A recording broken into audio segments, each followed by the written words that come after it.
Oke, assalamualaikum warahmatullahi wabarakatuh. Selamat pagi, selamat berjumpa kembali ya di mata kuliah kewirausahaan. Kita bertemu lagi di pertemuan yang keenam. Oke, kita akan bahas untuk pembelajaran kali ini tentang subbab dari kewirausahaan, yaitu profil usaha. Oke, kita langsung aja kita masuk di pembelajaran seperti itu. Nah, sebelum saya masuk lebih jauh, saya mau menjelaskan bahwa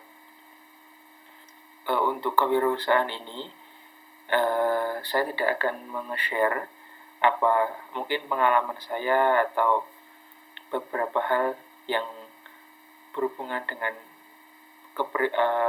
pribadi, sifatnya pribadi seperti itu. Tapi yang kita pelajari di sini adalah ilmu tentang kewirausahaan. Jadi hal-hal yang saya sampaikan adalah sesuatu dari teori atau dari sumber seperti itu. Dan kalian itu boleh mengembangkan teori-teori ini dari sumber-sumber yang lain, tetapi memang acuannya tetap kita menggunakan acuan yang sudah ada seperti itu. Jadi karena level kalian itu sudah levelnya mahasiswa dan yang diharapkan adalah analisis. Jadi analisis suatu topik seperti itu, maka yang diharapkan adalah kalian bisa tahu dan bisa mengerti dan bisa mengembangkan bahkan untuk mata kuliah yang kalian pelajari seperti itu. Oke, kita lanjut aja ya. Yang pertama kita coba untuk wirausaha baru. Jadi spesifik ya, untuk profil usaha ini kita akan membahas tentang jenis-jenis usaha yang ada di dunia seperti itu, bagaimana perkembangannya dan bagaimana itu bisa terjadi seperti itu. Nah, kalau dilihat ya, ini ada banyak hal yang bisa kita pelajari ya. Yang pertama, banyak usaha yang memberi peluang untuk dikelola oleh orang kreatif. Nah, di sini ada kata-kata yang sangat berbeda ya, bahwa usaha itu pada dasarnya atau suatu bisnis itu tidak mungkin ada yang bermotif karena membutuhkan uang, tetapi memang pada dasarnya ketika kalian mau mengembangkan suatu bisnis dan berharap itu berkembang, maka hal yang boleh dilakukan adalah berpikir kreatif seperti itu. Jadi berpikir kreatif agar bisa berkembang. Nah, dengan pertimbangan yang harus digunakan sangat bergantung pada latar belakang, minat, modal, tempat, lokasi, peluang, dan sebagainya. Jadi hal-hal yang harus kalian perhatikan adalah pertama minat, kemudian yang modal, tempat, lokasi peluang, lokasi yang bisa kalian gunakan untuk usaha, dan sebagainya. Hal seperti ini akan muncul dari orang yang kreatif seperti itu. Yang kedua adalah sebelum melakukan usaha, sebaiknya usahawan harus melakukan survei, observasi lapangan, dan bertanya mengenai seluk-beluk usaha berbisnis. Ini jelas ya, sesuatu yang memang harus kita lakukan sebelum kita melakukan sesuatu, karena memang persiapan ya, atau cara kita untuk melihat sesuatu dari bentuknya yang maksudnya kita survei merencanakan sesuatu itu adalah setengah dari perjalanan. Jadi ketika perencanaannya bagus, maka perjalanan juga akan bagus seperti itu. Nah, berikut ini langkah-langkah akan menjadi pengusaha seperti itu. Nah, yang pertama adalah ide atau kemampuan. Ide ini secara penjabaran yaitu ada dua hal yang bisa dilihat adalah kemampuan, tentu dari skill, dari insight, dari beberapa hal yang didapat secara personal. Jadi dari kemampuan kita, kemudian yang kedua adalah relasi. relasi di sini kolega. Jadi kalau kalian mau berkembang ya tidak mungkin kalian bisa bekerja sendiri, harus berkolaborasi dengan orang lain seperti itu. Sehingga apa yang dihasilkan itu lebih bagus dan banyak masukan-masukan yang bisa didapatkan ketika kita mengembangkan ide. Jadi tidak hanya sebatas kita sendiri, tapi ada sudut pandang dari orang lain yang melihat itu dan memberikan masukan seperti itu. Kemudian peluang usaha.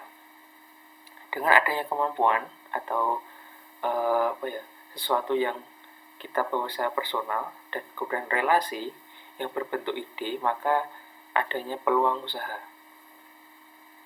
Jadi kalian mau memulai usaha seperti apa, maka peluangnya akan ada seperti itu.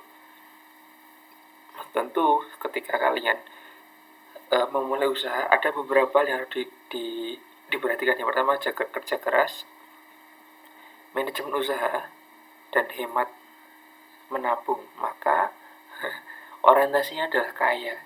Kaya di sini bukan kaya dalam arti banyak uang ya, tetapi memperoleh keuntungan. Jadi beberapa hal harus diperhatikan sehingga akan ada peluang dan akhirnya membuat keuntungan. Karena mau nggak mau ketika kita berusaha, hal yang bisa kita lakukan atau kita bisa dapatkan adalah ya kita harus mendapatkan keuntungan. Dengan keuntungan itu kita bisa survive, kita bisa bertahan, dan kita bisa memulai hal baru seperti itu. Ketika tidak ada keuntungan, maka ya pasti tidak menghasilkan sesuatu, pasti akan membuat kita bosan dan ya harusnya kita beralih ke yang lain seperti itu. Nah, ada bermacam-macam perdagangan ya. Yang pertama adalah pedagang besar, ya, pedagang eceran, kemudian keuntungan dan kelemahan pedagang eceran. Yang keempat adalah faktor-faktor yang mendorong majunya toko eceran. Jadi ini ada beberapa hal. Tadi itu adalah definisi dari wirausahaan baru. Yang kedua adalah macam perdagangan. Jadi ada perdagangan besar, eceran, kemudian ini keuntungan dan kelemahan pedagang eceran. Dan keempat adalah faktor yang mendorong majunya toko eceran seperti itu. Untuk penjelasannya kita coba satu-satu ya. Jadi ini adalah pedagang besar. Pedagang besar itu bersifat grosir ya, kalau di bahasa yang bisa kita lihat itu ada kita kenal itulah grosir. Jadi dan di sini bukan berarti pedagang besar itu orang yang memiliki stok barang banyak. Itu salah satu bentuk definisinya, tetapi pada dasarnya pedagang besar itu adalah orang yang atau lembaga ya yang mempunyai aset besar dan biasanya ketika menjual itu dalam bentuk yang besar, entah itu pabrik, entah itu grosir ya seperti itu, atau makelar seperti itu. Ada 3 sifat yang dapat membedakan kegiatan pedagang besar atau bukan. Nah, ada sifat-sifatnya. Yang pertama adalah motif pembelian. Jadi motifnya itu bukan motif untuk tidak sederhana jual beli, tetapi lebih ke bagaimana dia investasi seperti itu. Kemudian jumlah pembelian, jelas ya, pedagang besar itu lebih besar daripada eceran dan memang tidak bisa ngejar, pasti yang dibeli itu dalam jumlah besar seperti itu. Dan cara usaha perusahaan tersebut, nah, seperti itu. Nah, ini yang bagian kanan ini ada kotak-kotak ya. Jadi proses distribusi pada pedagang ecer. Jadi pedagang besar itu akan mendistribusikan. Jadi ketika kalian menjadi pelaku sebagai pedagang besar, maka hal yang bisa kalian lakukan adalah menjualnya kepada pedagang eceran seperti itu. Nah, prosesnya adalah seperti ini. Jadi dari produsen, kemudian pedagang besar itu mengumpulkan. Di sini ada hal yang bisa kita lihat ya. Jadi selain mengumpulkan adalah menyortir. Karena mau nggak mau dengan sortiran ini kita bisa tahu bahwa oh barang ini lebih mahal, oh barang ini lebih murah, walaupun dengan jenis barang yang sama. Kemudian baru ke pedagang kecil seperti itu. Nah, kemudian pedagang kecil. Ya, di sini ada contoh ya, contoh dari pedagang kecil seperti itu. Atau definisi ya. Jadi pedagang kecil itu adalah kegiatan menjual barang dan jasa pada konsumen akhir. Jadi sudah jadi pedagang yang paling dekat dengan konsumen seperti itu, yang sangat berharga bagi produsen untuk memperoleh info tentang produk seperti itu. Nah, sebenarnya dari pedagang besar, kalau dilihat pedagang besar dan pedagang eceran, berarti yang lebih untung yang mana Pak? Semua menguntungkan. Jadi semua menguntungkan, tergantung kalian mau jumlah modal kalian, kemudian juga jumlah barang yang dijual seperti itu.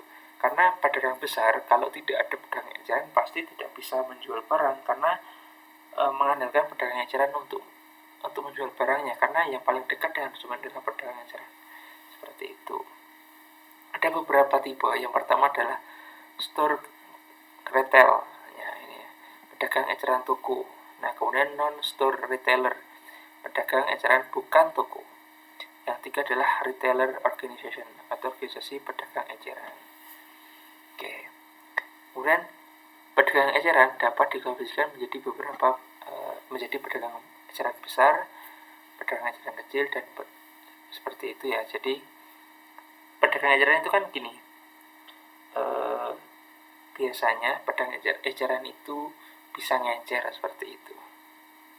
Tetapi pada dasarnya perbedaan pedagang eceran besar dan pedagang eceran kecil adalah dari jumlah barang yang dibeli. Jadi ketika kalian berbicara tentang pabrik, mungkin pabrik kosmetik seperti itu, atau mungkin ya sekarang itu MS Glow ya, itu pedagang besar ya. Jadi bukan pedagang eceran, tapi pedagang besar. Tapi memang seperti mungkin dijual di toko-toko kecantikan, toko-toko apa seperti itu yang ada di pinggir jalan. Nah, itu adalah pedagang besar. Kalau pedagang kecil biasanya bisa berupa individu atau mungkin ibu-ibu yang menjadi reseller seperti itu, atau pedagang online yang ada di marketplace, itu salah satu pedagang eceran seperti itu ya. Oke. Kalau kita lihat bagannya, jadi pedagang eceran besar dan eceran kecil, maka eceran kecil dibagi menjadi dua, yaitu berpangkalan dan tidak berpangkalan. Tentu berpangkalan itu maksudnya mempunyai toko seperti itu. Tidak berpangkalan adalah tidak mempunyai